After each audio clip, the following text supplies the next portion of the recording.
Hello, everyone. My name is Anthony Mills, and this is the October 2023 GI&I webinar. I want to welcome you to this webinar. Just as a way of brief introduction, most of you know that Global Innovation Institute is the world's leading professional certification, business accreditation, and membership organization in the field of innovation.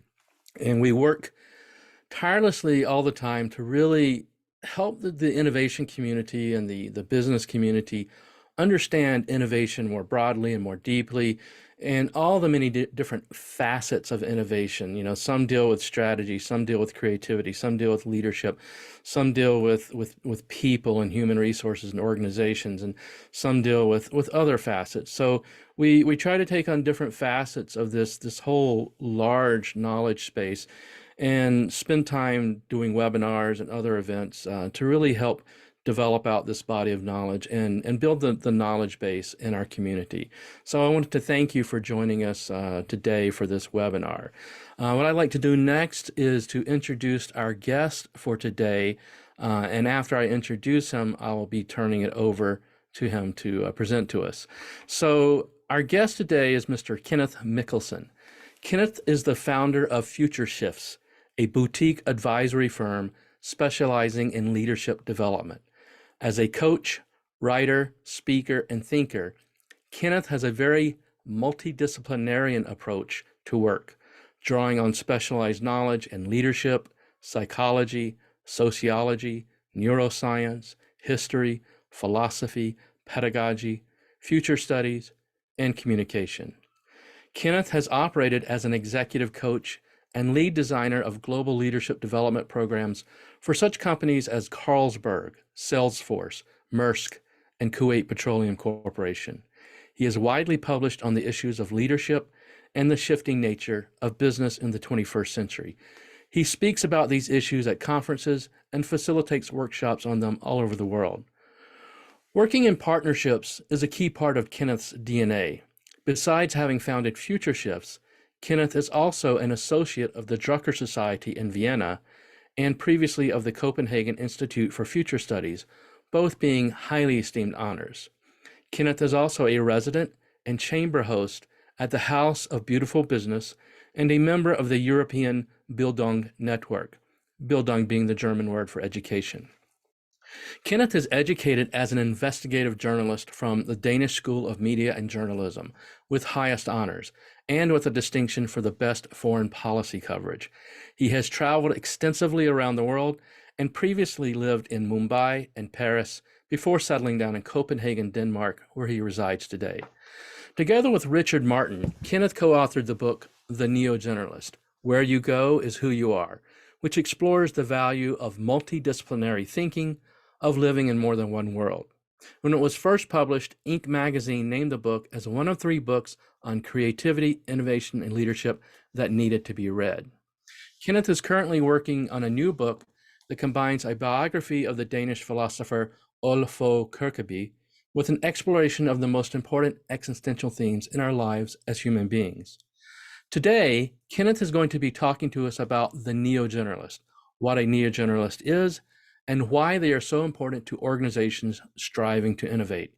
In particular, he'll lead us in examining the Neo-Generalists from 3 different points of view, as individuals, within organizations, and in society as a whole. And so we'll look at the Neo-Generalist from these 3 different vantage points to understand why they are so necessary in each context, or in other words, what contributions they make. This is super critical for the innovation leaders of today, because we have this overbearing tendency to want to look at the world through a very simplistic binary framework, one of generalist and specialist. And unfortunately, this results in endless artificial structures and disconnected silos in our organizations. What organizations ultimately need is people who are capable of bridging all those silos and connecting them together, the Neo-Generalist of the world. And so with that, please join me, if you will, in welcoming Mr. Kenneth Mikkelsen. Kenneth, the floor is all yours. Thank you, Anthony. Let me just, can you see the screen here? Yes. Yeah, great. Yes, so thank you for that quite long introduction. That's often the case with Neo-Generalists, I think. They often live in more than one world. And I think this whole idea of specialization and generalization is super important. There is a crossroads in life that we all arrive at, and where we must decide on whether we go left or right. And it's a choice that has a profound impact on who we become, but also what we spend our time on, and even on who we partner with and what we pass on to our children. And equally important, it influences how we collectively deal with the complex challenges that we face in society. That choice, of course, is whether we should specialize or generalize. And today, my main goal is actually to invite you to imagine that it's a choice with nuances, not just an either-or decision. And to also, I think, to reflect on how our humanity is nurtured by embracing both specialism and generalism. Now, in nature, let me just see if I can shift here. Oh.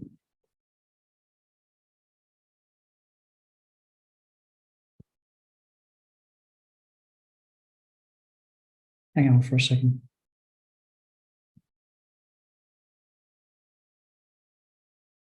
Voila, there it is. So in nature, generalist species can feed on a variety of things and better adapt to environmental changes. Specialist species, they eat a more limited diet and they occupy a much narrower niche. Richard and I, when we wrote the book, was very inspired by the Greek poet Archilochus, he used this image of a fox and a hedgehog to illustrate the difference. The fox knows many things, but the hedgehog knows one big thing, he wrote. The hedgehog commits to a single framework and has one way of defending itself. It curls up when it faces dangers. And foxes, they dance across many frameworks, and they reside in a den that has multiple exits and entries as a source of protection. This is how most people perceive specialists and generalists. The specialist is considered an expert, while the generalist is often characterized as a jack of all trades and a master of none. This is, by the way, a misrepresentation of the original quote, which sounds like this: jack of all trades, master of none, oftentimes better than a master of one. So the binary either or view, I think, diminishes the fact that humans can be both, and that we need border crossing hybrids who are adaptive and can move in and out of specialism and generalism in response to varying contexts. The border crossing hybrids, I think, are neo-generalists. So Richard and I, we came up with this continuum for our book to show the total sum of a human being's potential by connecting hyper-specialism and polymathy and various types in between. And as such, the continuum represents the interplay of our identities and context in all of their diversity.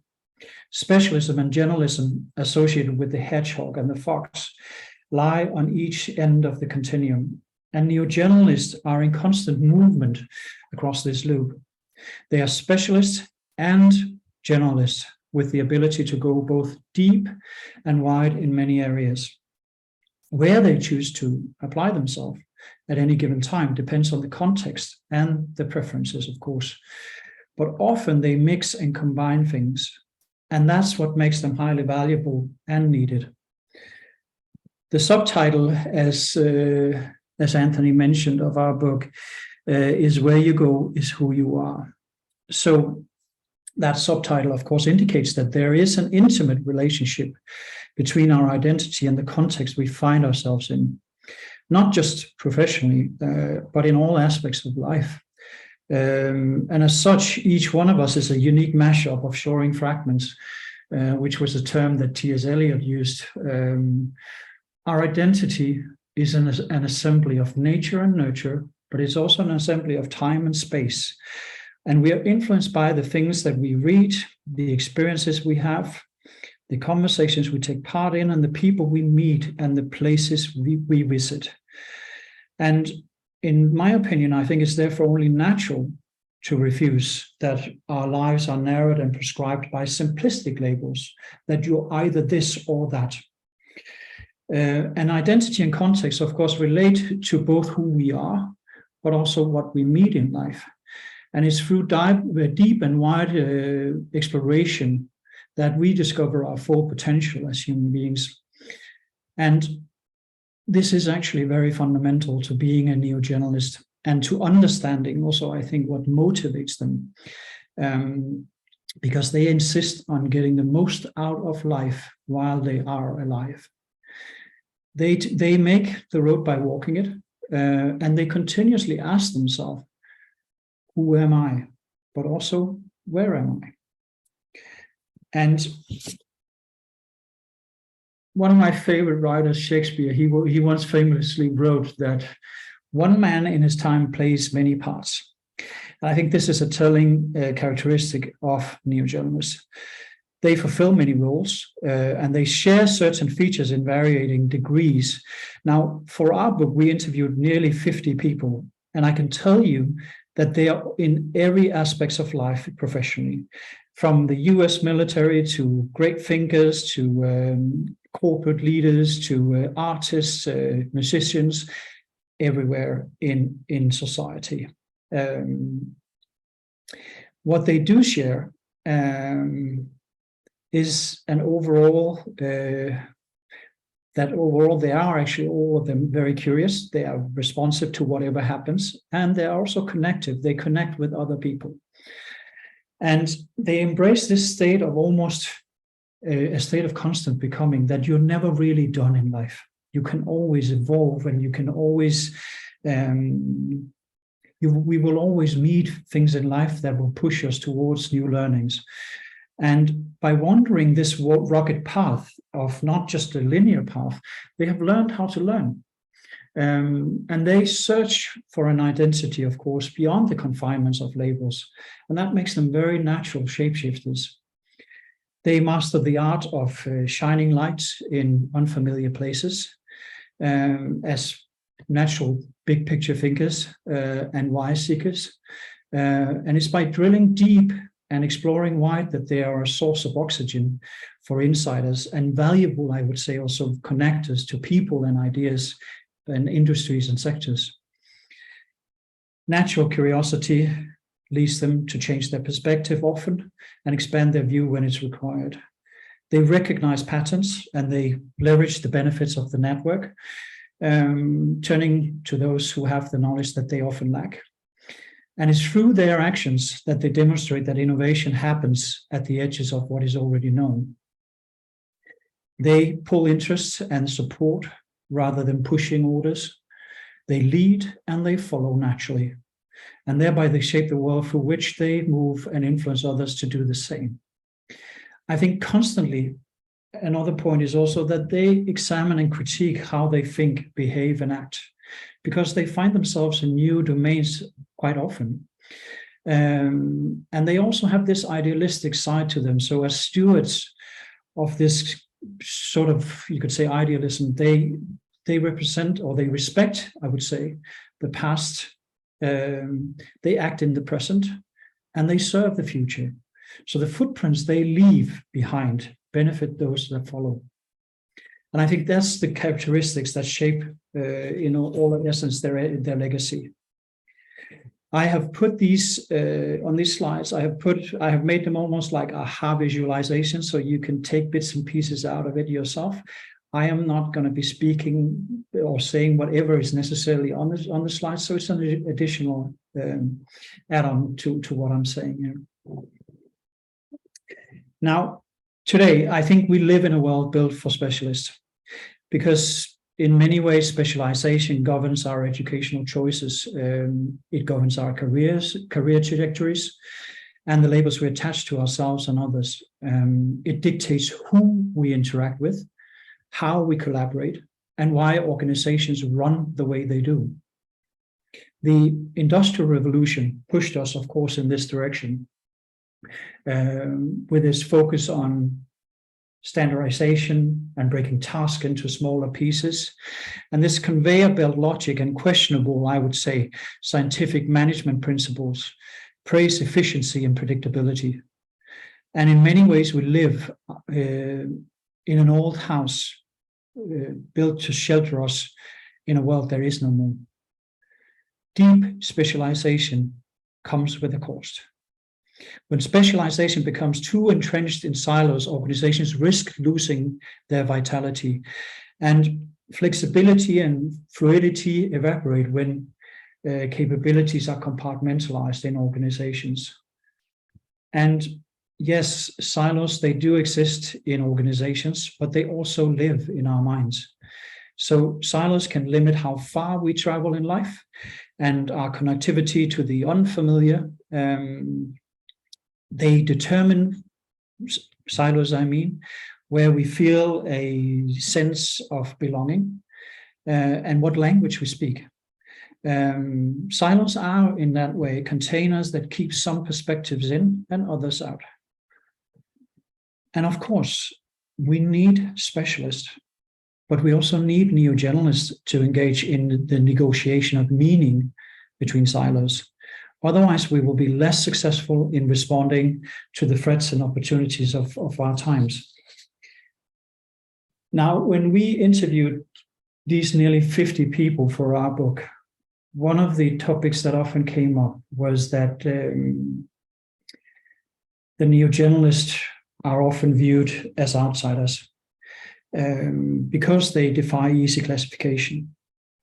They are seen quite often as misfits and round pegs in the square holes, despite, I would say, the cataclysmic effect they have on those around them.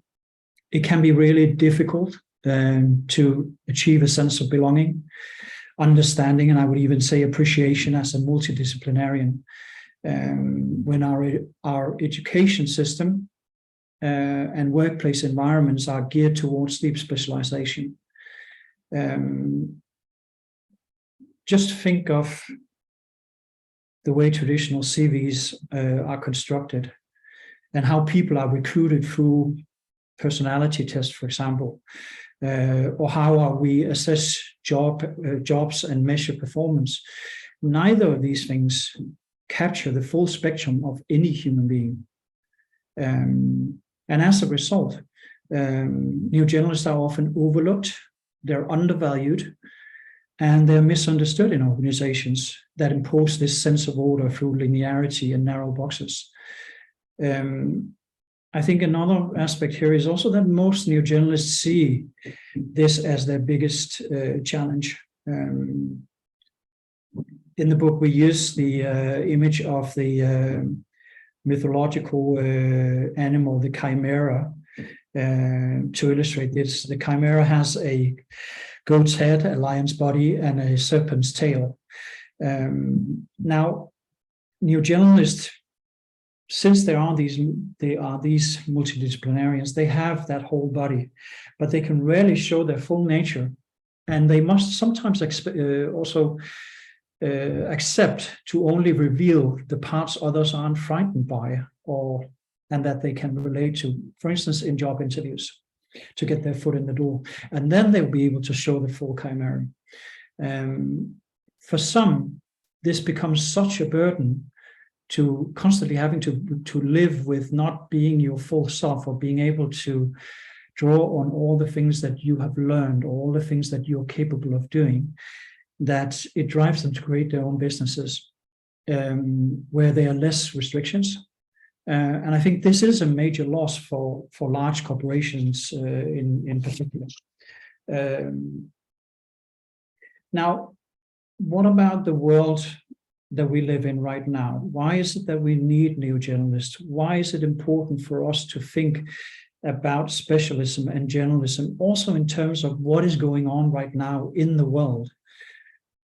I think it can be very disturbing to follow the news these days. I think it reminds us that we constantly live in an era of imbalances caused by interconnected and mutually reinforcing shocks and slides. The terms shocks and slides, I'll just explain that. I made this visualization to be able to talk to my coaching clients about this. So the shocks are acute moments of disruption. Those are the things that take us out of our comfort zone. And often they take us by surprise, even though quite a lot of them can be predicted. I have mentioned a couple of them here. So just to go through a few of them. Financial volatility, of course, the shock we had in 2007 and 2008 with the financial breakdown, starting with the crash of Fannie Mae and Freddie Mac in the US, was a large blow to the global system. Now, right now, we're seeing increasing depth. We have increasing energy prices. We had that due to the war in Ukraine. And also the pandemic. We have fluctuating cryptocurrencies. We have a steep increase in interest rates, inflation as well. And even last year, one of the things I noticed was that the Bank of England actually had to unleash a 65 billion pound bond buying program to stem a crisis in the government debt market. Right now, there's talk about the potential collapse of two of the biggest developers in China, Evergrande and Country Garden. So might that be a similar scenario to what we saw with Fannie Mac and Freddie Mac? Who knows? There are natural disasters as well. And in growing intensity, I would say. We have had forest fires in Australia, Canada, Europe, the US, floodings in Pakistan and in Europe, earthquakes recently in Turkey and Morocco, tornadoes in the US. And obviously, war and terror. This week, we've seen the uprise of Hamas in the Middle East. There's the ongoing war in Ukraine. We have battles at the border of Armenia and Azerbaijan. Prior to that, we had the war in Syria. And there's also a growing tension between Taiwan and China. The political instability, probably one of the best examples of that from recent years is Brexit in the UK. But we also seen a trade war between the US and China. There's far-right movements going on all over the world, the rise of autocracies, Taliban's rapid takeover of power in Afghanistan is another example of that. And we have new political alliances springing up with, for instance, China, Russia, North Korea, and social movements. We've seen a few of them in recent years, from the Arab Spring to Black Lives Matter to the Me Too movement to Fridays for the Future with Greta Thunberg. We've seen the uprise in the US with Capitol Hill being stormed, and also in Brazil after Bolsonaro lost the presidential election there. And pandemics, of course, the COVID-19 is an example of that. We have close to 7 million people died from COVID so far today. But the implications of that was tremendous. I mean, businesses went bankrupt. We had to work from home. Traveling was suspended. So the shocks have an immense impact on our daily lives. Slides, on the other hand, are things that happen incremental, and they are gradual changes that play out over time. And these things, we are often aware of them, but we find it very, very difficult relating to them and also acting upon them. Climate change is probably the biggest game changer in all of this. Just in the last 2 months, we had two very significant reports coming out from Berkeley Earth and also the Stockholm Resilience Center. This year, we registered the hottest day, or had the hottest day on record. We had the hottest June in recorded history. We had the highest global ocean temperature recorded for May, June, and July. And the thing is, when the temperatures in the oceans rise like this, in the Atlantic Ocean, it rises by 5%. That means that all living organisms living in the sea need 50% more food. So it's quite tremendous, dramatic impact. Also, we've had the lowest recorded Arctic sea ice this year. Now, diversity breakdowns and biodiversity breakdowns, I would call this. Quite recently, there was a study from the World Wildlife Foundation that came out that said that since 1970, man-made changes has wiped out nearly 60% of the world's wildlife.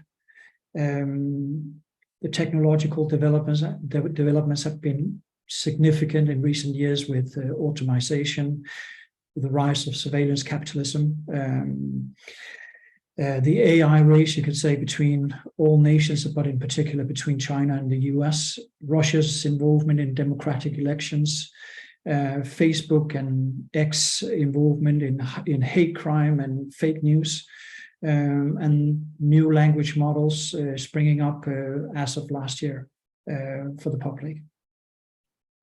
There's also an increasing inequality in the world. We have a larger gap between the rich and the poor, and it's rising quite dramatically. It has risen quite dramatically in recent years. So today we have 8 individuals, the richest individuals on Earth, that have as much wealth as 3.6 billion people on planet Earth. The thing is also, we see the inequality spreading to politics through lobbying and astronomical sums being spent on election campaigns.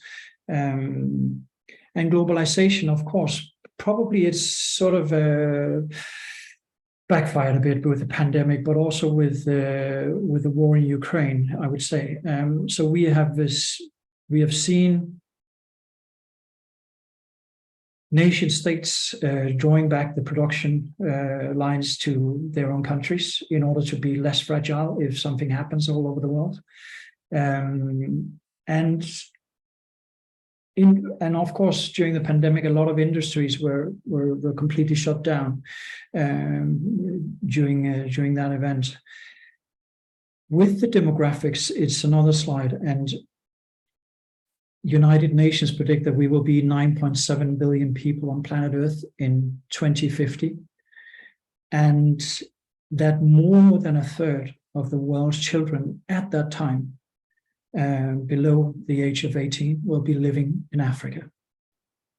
Can you imagine the dreams and hopes and aspirations they have for their lives, and what kind of what their dreams and how their aspirations will reshape also the geopolitical landscape, not least with migration streams as well. So my point being here is that these shocks and slides, they influence us in very, very profound ways. The historian Thomas Kuhn often talked about a paradigm shift being caused by anomalies. So when there are enough of them that we cannot comprehend and solve within our existing frame of thinking, and when they accumulate in number and severity, that's when things start to break down. And also when our resistance to change starts to break down, and that those paradigm shifts can actually serve as a catalyst for action. Now, to accommodate for this ongoing culture shifts in society, I think there are especially 5 things that we need to work on: a mind shift, skill shift, a value shift, a behavior shift, and a system shift. Now, what I'm seeing right now is that there are a lot of consultants that come in and say, let's work on the system, because those are the things that you can put into a spreadsheet and you can rationalize it. All the other things are inherently human, and therefore they are also messy. Very, very difficult to put into a spreadsheet. And I think it's important also to understand that the shifts are interconnected, and we cannot deal with them in separation or apply quick fixes and say, here are 5 steps to success, or see them as a one-time task to solve. They are ongoing, and they are constantly moving targets as well. I think the future will be confusing, because what are the human nature is such that we really need answers, and we like control, and we don't really want to deal with uncertainty.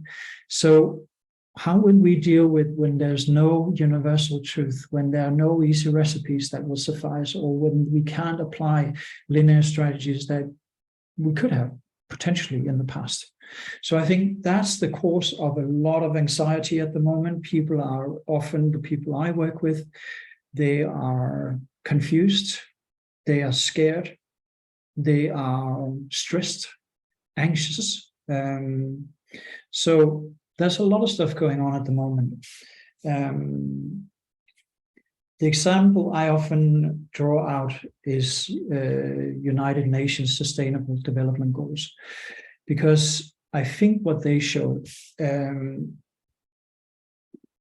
is that our natural way of dealing with complexity is through separation. We break things into parts to understand and manage challenges. It's human nature.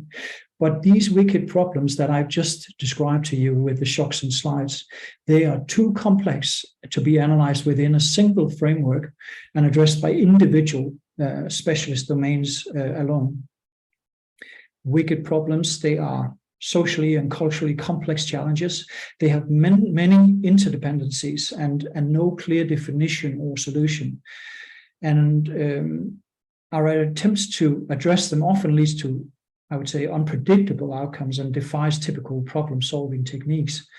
And furthermore, they are rarely the responsibility of one stakeholder, and often they suffer from chronic policy failure. When I bring the UN Sustainable Development Goals up here, it's because those goals were designed as a global framework for acting on what matters most. And nowadays, I think it's become fashionable for organizations to pick a few goals, often free. If you're ambitious, then you pick 5 that they work on to justify their existence and commitment. But rarely do we discuss how these goals that the organizations pick interact and conflict. Because if you work on one of them, what happens in the others? This relates to that complexity is a mighty challenge in a world that loves neat answers and solutions. Complex problems, they don't exist in isolation. They always touch other problems.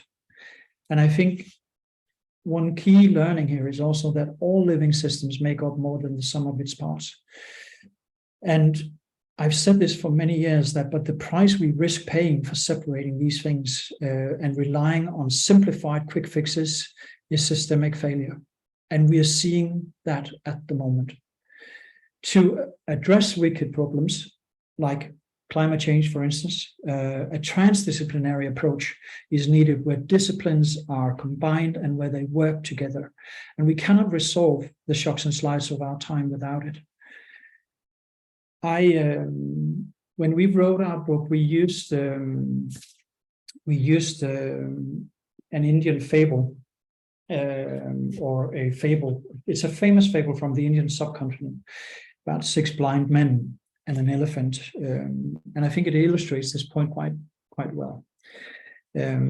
Each of the men illustrated here, they touch a separate part of the elephant and they describe what they think it is. So one believes the tail is a rope, one thinks the belly is a wall, the others, they mistake the leg for a tree, an ear for a fan, the tusk for a spear, and the trunk for a snake. Each of them have their own perception of reality. Each is fully wrong because they only touch parts of the elephant. And the fable teaches us that we view the world from our own perspectives. That's why we need people around us that can poke holes into our self-sealing bubble and let some more light in, I think. in terms of looking at the shocks and slides and shifts in the world, I've been quite inspired by George Orwell's book, The Animal Farm. So in The Animal Farm, there's a character, the horse Boxer. And whenever it meets a problem, it always has one simple answer to solving the difficulties. I will work harder. And to begin with, this working spirit inspires everyone at the farm. But the harder he works, the more work there has to be done. And eventually, he ends up at the butchery, totally worn out. So a natural human response, I think, to dangers and the unknown is to go into problem-solving mode and start putting out fires. I think it's important that we should also be mindful that being busy solving problems, and by doing that, we down prioritize the time and commitment needed also to internalize what we go through and learn from it. So this has very much something to do with the busyness of our lives. And the events confronting us are not merely isolated problems that need solving, but they're equally important new conditions that must be absorbed by all of us. And I think these two approaches require a fundamentally different way of functioning. One requires action and the other reflection. One of the people that I've been quite inspired by is the psychologist and Nobel laureate Daniel Kahneman, who talks about this as system 1 and system 2 thinking. So the first one is fast, it's automatic, it's often error prone. The latter one is slow, it's effortful and also more reliable. I'm not saying that one excludes the other. Action and reflection are not enemies, but rather complementary forces. I think the danger arises when the pendulum swings too far out to one direction, and that when we only rely on using one approach, either because we choose to, or because our workplaces or organizations push us to be one-dimensional. Now, when we talk about innovation, I had a look. So working with philosophy at the moment, I'm quite inspired by the etymology and the meaning of words. So when we talk about innovation, what do we mean? I have been in so many situations where I had to design leadership development programs where there were 10 people in the room who had different opinions about and perspectives on what innovation really means. So going back to the original nature of the word, it's about novelty, it's about experimentation, it's about variation, it's about new things being introduced in an established arrangement. But it's also about something that's different from the old. Sometimes it's inexperienced, sometimes it's unused, so it's unfamiliar in many ways. One person that I've been quite inspired by, of course, being part of the Drucker Society, is Peter Drucker. And Peter Drucker wrote a book called Innovation and Entrepreneurship, where he dedicated a chapter to incongruities. So that actually means the mental gaps that exist between perception and reality. And Drucker, he saw these gaps as an invitation to innovate. So at its core, entrepreneurship is all about exploring such opportunity spaces to create something new and something different. And when we approach this in organizations, it's often the battleground for what is and what could be. When we talk about innovation, I have this sense that the exploitation and the exploration distinction comes from a fine scholar, James Marsh, who worked at Stanford. So he talked about it in particular in relation to learning in organizations. So when in most cases in organizations, and I've seen this in the oil industry, for instance, because it's actually built on these two premises, that you have exploitation of what exists, the oil that you have found, but then you need to go out and explore new oil fields as well, or gas pockets. And often it doesn't take place in the same space and by the same people. Now, the work I've done with oil companies have been to transform them into something what comes after oil, that their societies need to figure out different ways of being and a different way of operating as well. Because most likely within a certain time span, that will be the case. I'm not saying it's going to be tomorrow, but it will happen eventually, I think. So this whole thing of relying on best practices, on what we've always done, being averse to risks, or that you have a lot of administrators in your organization, that's all about efficiency, that you only have this short perspective. It's about conformity. Do you fit in? It's about optimizing things. If you run around with that mindset, it's often contradictory to exploring next practices, because it is a completely different mindset. It's about seeing the past, present, and future as being connected, and not as let's just be past orientated, because that's what when we do our revenue calculations and everything else, we look at we're actually looking at the past. So my point being here is that it's not either or. Of course, you need to run the business, but also this whole part of exploring what comes next is quite important. And all of this, of course, ties in with learning. So when I mentioned the shift and the shift shocks and slides, quite often, or I would say learning is actually the foundation of human progress. And it's also how we adapt to new realities. It's through learning, pure and simple. But it also involves unlearning and relearning. And it's become so widely used, these different terms, and I think it's also been sort of watered down what we actually mean by it. So unlearning is where we question the fundamental ideas and values that guides our habits and thinking and behaviors. And relearning is about reconnecting with what we already know is important, but we have forgotten to practice and appreciate. The importance of lifelong learning has been discussed for decades, at least here in Denmark. But I think it's lazy thinking to suggest that lifelong learning is the right response alone.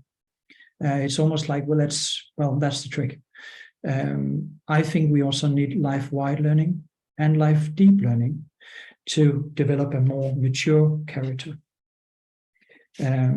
Life-wide learning might be unfamiliar to you.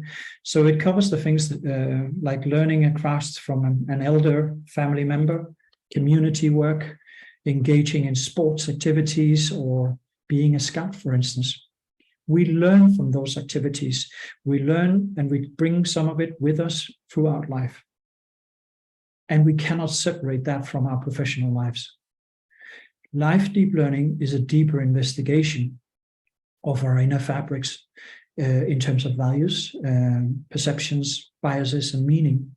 And the combination, I think, of lifelong, life-wide, and life-deep learning is our own responsibility. It is the essence of human agency. So it's both an inner and an outward-orientated journey where others are involved and respected. Because we also engage in a social world and with the events that happen in our lives. So you cannot separate the learning from that. For quite some years, I've talked about this needed approach to how do we deal with the changes that I've just described in society. And I think as we explore future pathways for humanity, I think there are three fundamental questions that are also of a philosophical nature that we need to engage with. So how do we want to live? Where do we want to go? And what do we want to become are important. A culture shift in society pressures us to find alternative ideals. but also narratives that can bend history in a healthier direction, I think. So moral indignation, imagination, and action is what gives us a chance of crossing the void between what is and what if, where what is represents our current state of the world, while what if is the realms of dreams and hopes. Something where that is beyond our present reach and where we wish to discover, or that we wish to discover and put our actions behind. So I think going forward, we must ask ourselves these three questions, all of us. It's not the individual tasks of politicians or high-flying corporate executives. We all have to deal with that. And the purpose of asking these existential questions, I would call them, is to review what is essential in life, and also the beliefs and values by which we are guided. And I think it's the only way we can renew ourselves, our institutions, and society at large. And to become better, or to explore better pathways for humanity, I think we must become wise wayfinders. And wayfinding is what we do when we find ourselves in unknown territory, and have to read the landscape and make sense of it and continuously adjust our direction to the evolving conditions in front of us. And as such, it is different from waykeeping, the exploitation, which relies on sticking to known path and landmarks and signposts. And I think I can see you've come up there, Anthony. I will stop here. And I know we also have some time for questions and answers as well. Thank you very much, Kenneth. Yes, and for those of us in the audience, please feel free to add your questions to the chat or to unmute yourself and ask questions if you have any. We'd love to entertain your questions and have Kenneth answer them.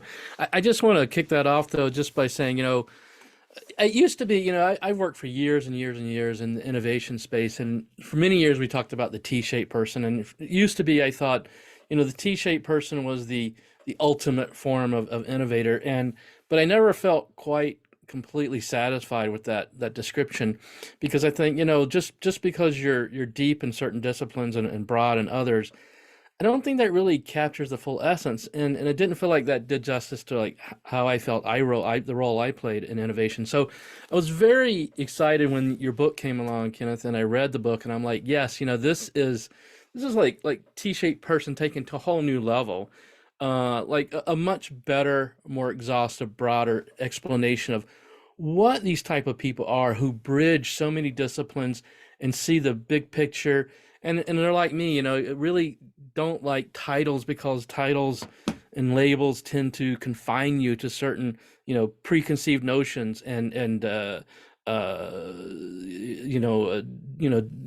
disciplines and structures that may confine who you are, and the way you see things and think is much broader than that. So I guess my point is, I really, really appreciated learning about the Neo-Generalists and understanding this is the sort of person that I am, and this is the sort of people who really make impactful contributors and leaders in organizations when you really want to pursue new innovation, especially in the light of using ecosystems these days, business ecosystems. You need Neo-Generalists to really jump in and lead the charge. So, just very excited about that. And there's a question here on the chat is where the people are that are brave enough to engage with Neo-Generalists. That's a good question. For the proposition is very strong, but the fear of engagement seems to be much stronger. In other words, Neo-Generalists can be a little threatening and intimidating sometimes for people and organizations to engage with, because they are so broad and so deep and so, see things in such a different way. So do you want to comment on that, Kenneth? Or try to. Yes, but maybe comment on it in a slightly different way. And thanks for asking the question, Tim. It's good to see you. I just want to point out that in an evolutionary perspective, the perception of generalists and specialists has shifted over time.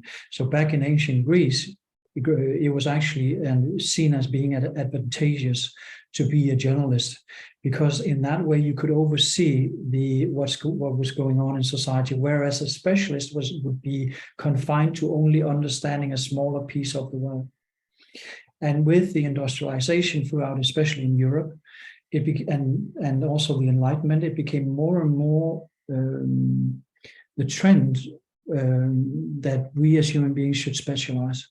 And I think we are seeing now something that is probably so unfamiliar that we need to begin to investigate how our institutions, how society functions, how many of the things we take for granted are actually controlled by our perception of what a neo-generalist or what a generalist and a specialist is, and that those two things are not connected.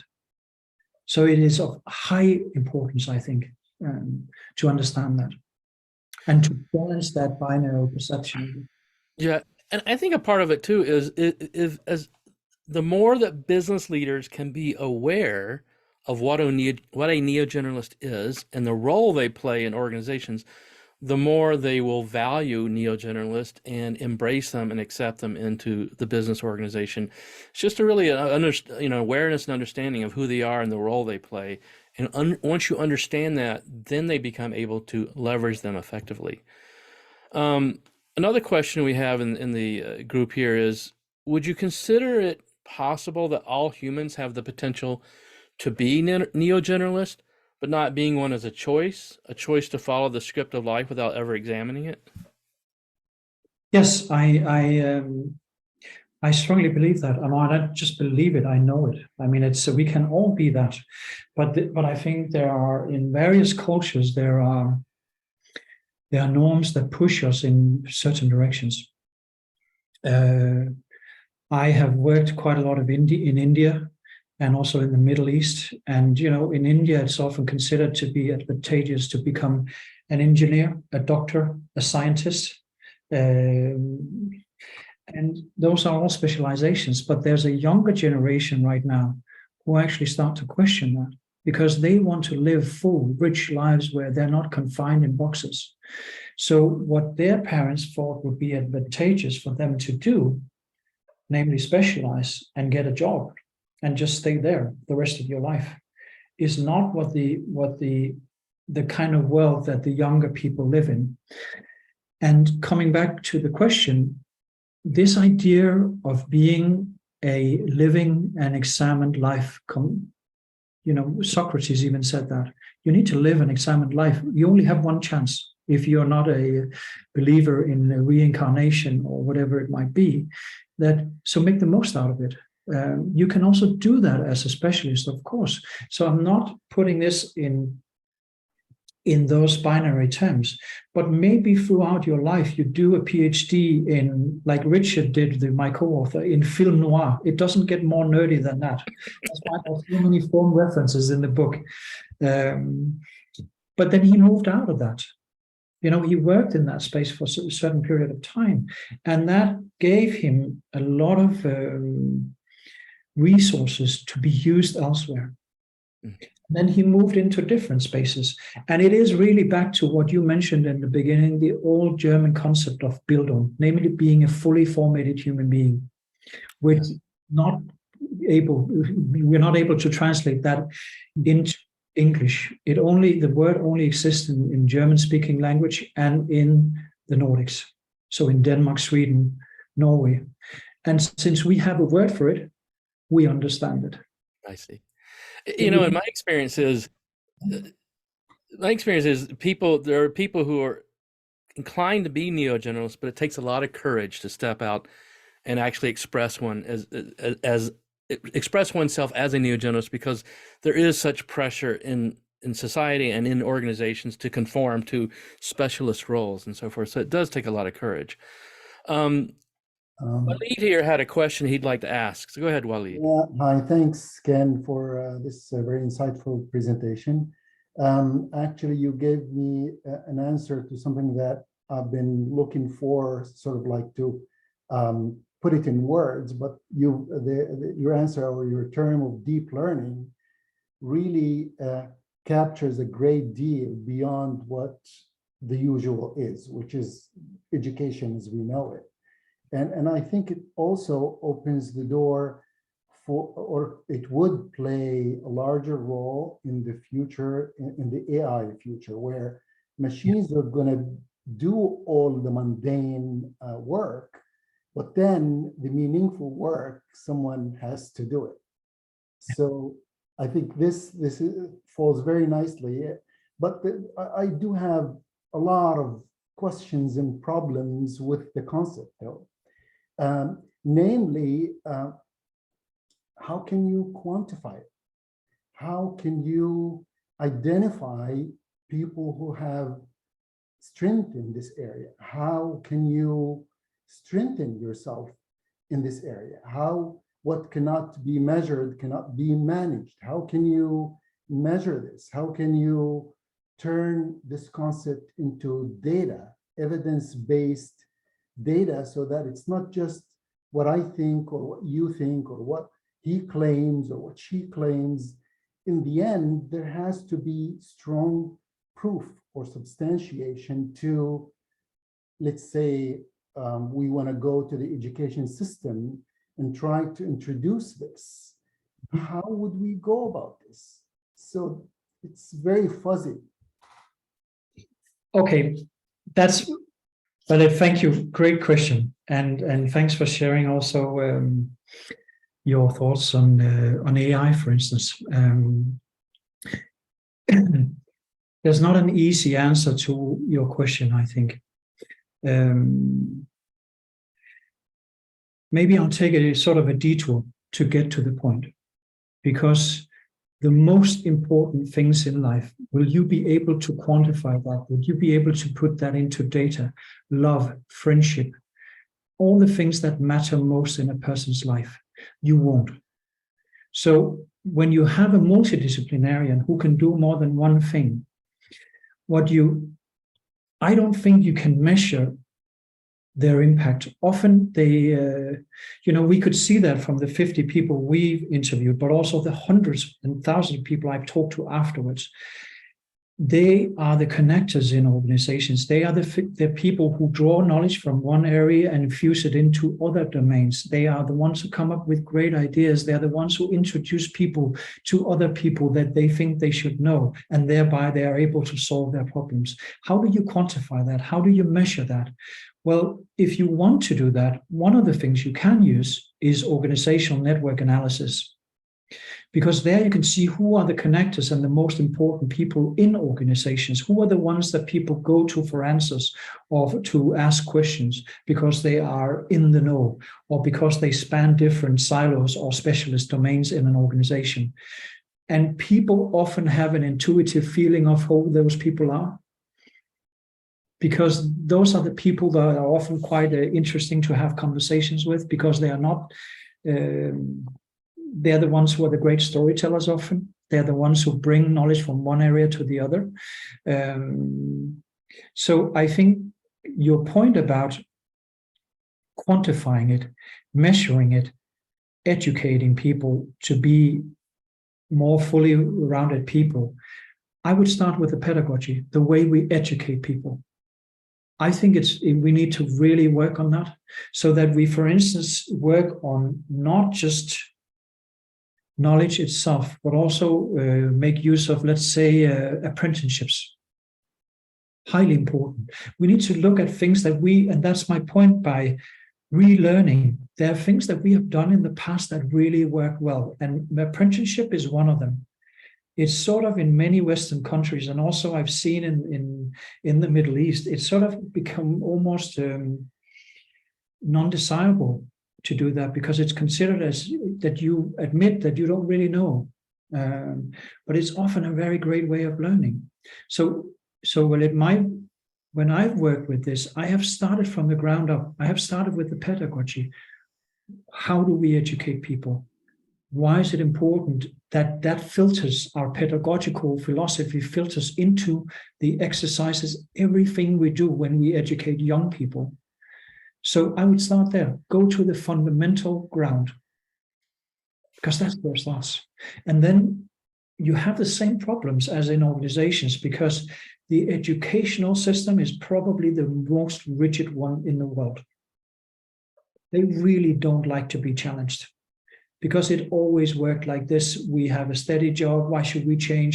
It's all about exploiting what we have. And it's all about, don't rock the boat too much. So I think it's a very, very difficult industry to disrupt. And it's not enough just to add a bit of technology to that, because if you don't have the fundamentals right, the pedagogy, what should you be learning? How will you be learning? What is important to learn? Then it's not enough. And this micro-learning where they go and see a video in 2 minutes, I don't believe in that. It can be good for instructions, but in many cases, you waste your time and you become dumber from it. So yeah, that's a pretty intensive situation. I see we have a lot of individuals in the audience here who are like university lecturers and professors, and seem to really resonate with that whole struggle and situation in the educational front. I think they would most of them would all agree with you. I also think the other point that Walid made is true too. With the rise of AI doing certain tasks, I think the role of the neo-generalist will become increasingly important in organizations, because there's things that people are doing, there's things that AI are doing, and someone really has to sit there and determine how we're going to orchestrate all this together and be able to see all the disciplines and understand them. So I really think this role is going to become more important. And I do think, going back to the education system, it needs to figure out how to embrace this concept and start promoting and teaching neo-generalism in this context that, we're not just a generalist, we still are specialists in certain areas, and we develop those specializations, but we learn how to see the big picture and how to address it. I think that's important for the education system to address that, and for people in industry to understand and embrace this and look for these type of people. I just have one more comment. If you want me to stay for another 5-10 minutes, I'd be happy. If you want more questions, Yeah. I'm good with that. I just want to make a short comment to what you said, because what I've noticed is that many of the neo-generalists that I know, they're super good at using things like language models like ChatGPT, because they have multiple frameworks in their mind. They have multiple specialisms. They can actually prompt the hell out of the machines and get some really great stuff out of it.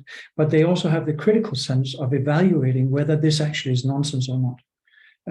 And then asking the great questions and then tying it all together is really a skill. I've seen that in the recent month, that they are just sublime at this, Mm-hmm.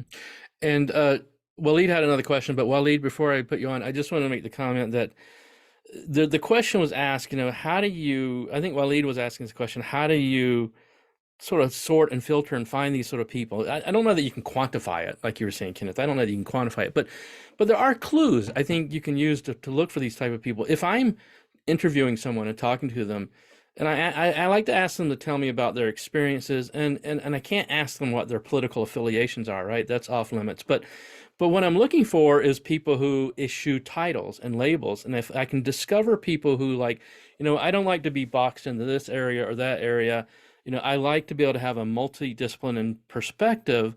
Boy, that really starts to signal me that this could be a neo-generalist. This is a person who starts to fit that mold. And then if I see that they're an experiential person, that they've lived in different places, they've traveled a lot, maybe they're adventurers, but they're always seeking out new knowledge, new experiences, and trying to broaden themselves experientially. If they give me both those signals, they eschew these boxes and these labels, and they're experiential, and like, this is probably a neo-generalist. So there are cues I think you can look for. Yeah. Just to add to that, in the back of our book, we've listed all the questions we asked of the people we interviewed. So there's a list of questions you can actually ask people to figure out whether you think that they are these boundary spanners. And I think one of the questions I often ask is, how do you learn? Because it's such a rich and meaty question that really also uncovers how a person is in this world. So it's more about finding the questions that relates to your being rather to your doing. And another question is, what do you value in life? What do you think is most important? What is the greatest experience you had in your life? So going outside the box and saying, rather than, just asking the traditional questions, I would say.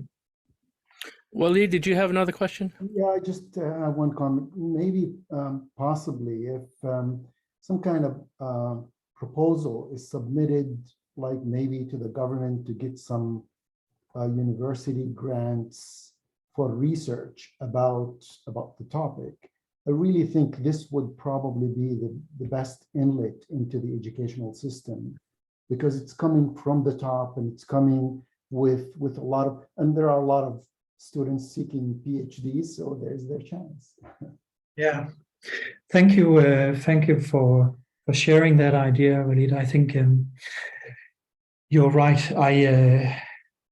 There are only so much one singular person can do, and I think one of the things I would love to do more of when I finish writing my next book is actually to get some of these neo-generalists together. I think it's been a desire of many people for quite long. And I think maybe it's also part of my role to actually bring them together and distribute the leadership in a network. Because I think part of having this sense of not belonging and maybe not having the language to articulate who you are and what matters to you and how you function in the world, that's something where a lot of people can help each other. It was actually the feedback I've gotten the most from the book was, thank you for giving me a language to articulate what I am and what matters to me. So this whole thing of elevating the language, I think, Walid, also comes from that too, because there's something about, you can't create a movement if you don't have the established respect as well. And sometimes it has to go through the traditional institutions to get that.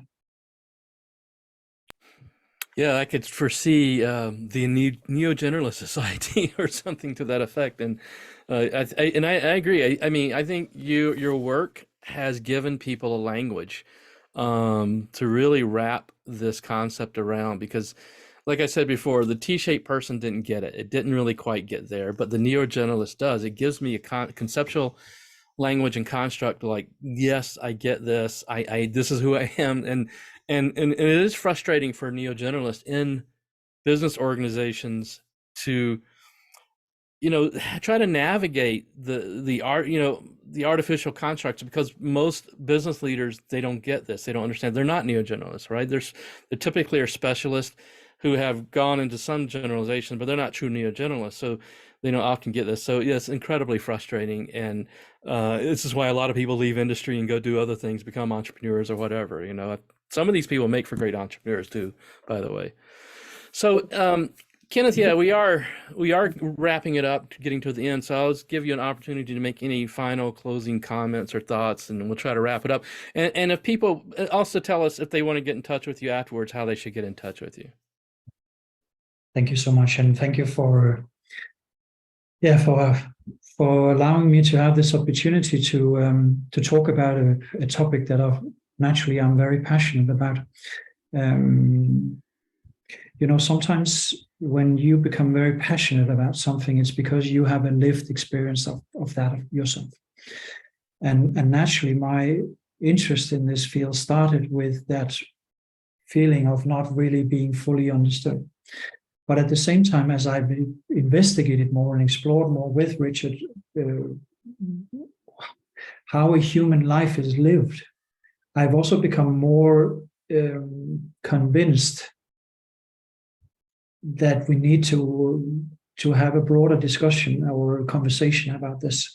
And to your point about leaders not always getting it, there is a reason why. So if you look at the etymology behind the word generalist, it comes from the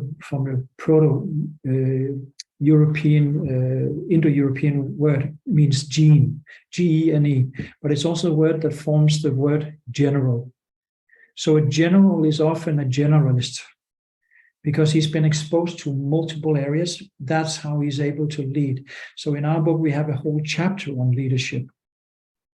So people who have lived examined life, who are both specialists and generalists, actually make very, very excellent leaders.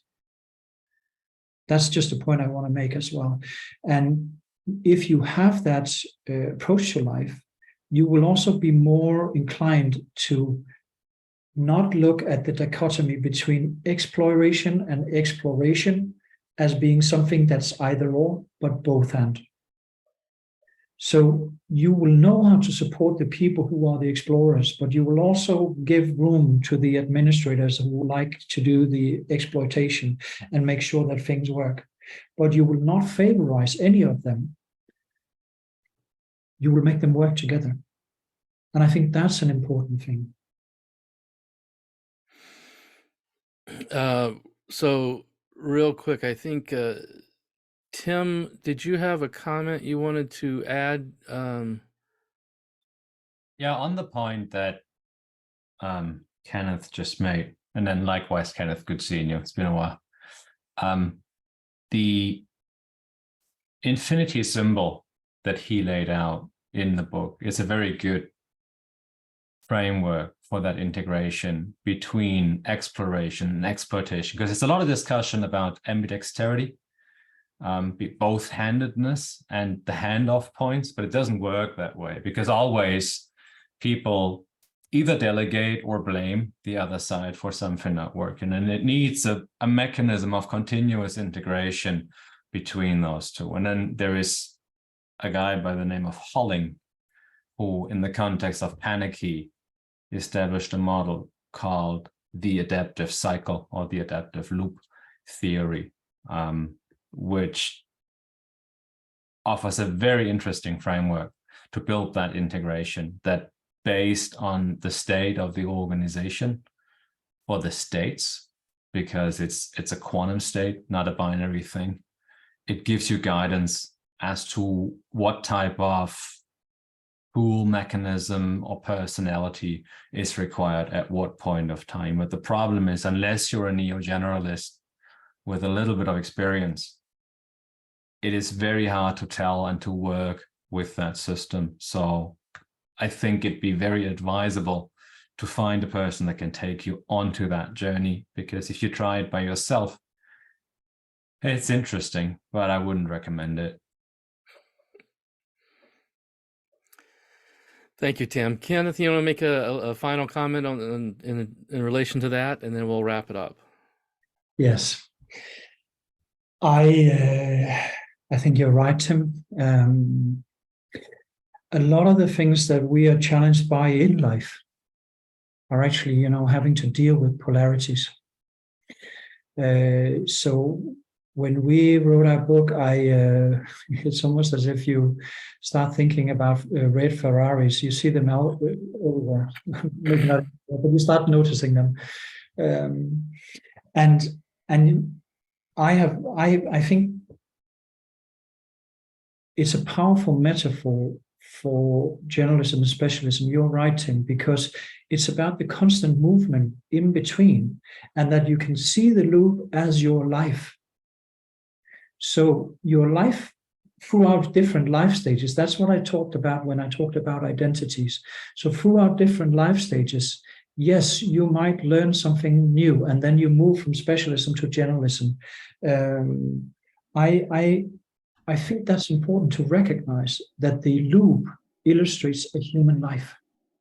And if you as a human being decide that you want to spend your life in hyper-specialism on the lower end of specialism in the loop, it's a choice. It is a choice. For some people, that's nice. For some people, they do excellent work. Some of the people who did that actually invented vaccines for COVID. So we need those people. It's not to say we don't need them. We all have to make a choice and say, would that be a life for me? Would a narrower life, a life with less multiple interests maybe outside of my specialism be a life worth living for me? For some people, that question will be, it's easier, it's comfortable, it's great because I can really dive deep. For other people, it's like having a straitjacket on, because it's like, yeah, but the world is my oyster. I can do more than that. The big challenge for any neo-generalist is to not just be a dabbler. You need the specialism. Otherwise, you're just an amateur that has chauffeur knowledge. So you need to actually dive deep. You need to spend the time needed on requiring those specialties so that you have something that you can apply as a neo-generalist, and that you can make connections in between so that you take knowledge from one area and you cross-pollinate it somewhere else. That's the important part here. And if you look at that continuum as an illustration, that is life. Where you go is who you are. That's the subtitle of the book. Well, thank you so much. And we do need to wrap it up. And wow, this is just powerful stuff. Still a lot of comments there that, things like young people this is a real limitation they're coming up against, and true comments, many great comments. So Kenneth, if people would like to connect with you somehow and continue the conversation, what's the best way for them to connect with you? It is most likely on LinkedIn at the moment. Okay. So to connect with you on LinkedIn and engage there. Yes, so it's just Kenneth Mikkelsen, and you're welcome to ask questions, send me messages if you want to. I'd be happy to engage with that. All right, very good. And I will put your LinkedIn profile here in the chat for everyone to have, so people can connect with you and carry on the conversation. So let's wrap it up there. I just want to thank you, Kenneth, so much for being our guest today and sharing your incredible wisdom and insight and this fantastic work you and Richard did in the Neo-Generalist, the book, and just wonderful. Thank you so much. And I want to thank all of our audience here who are our guest also as audience, and your wonderful questions and comments and insight and participation in this webinar. Incredibly powerful. Thank you for participating in that. Thank you for being a part of Global Innovation Institute's greater community. And for those of you who will be watching the recording, thank you for doing that too and continuing in our legacy. So with that, we'll say goodbye, everyone, and have a wonderful rest of your day. Thank you. Bye. Thank you so much.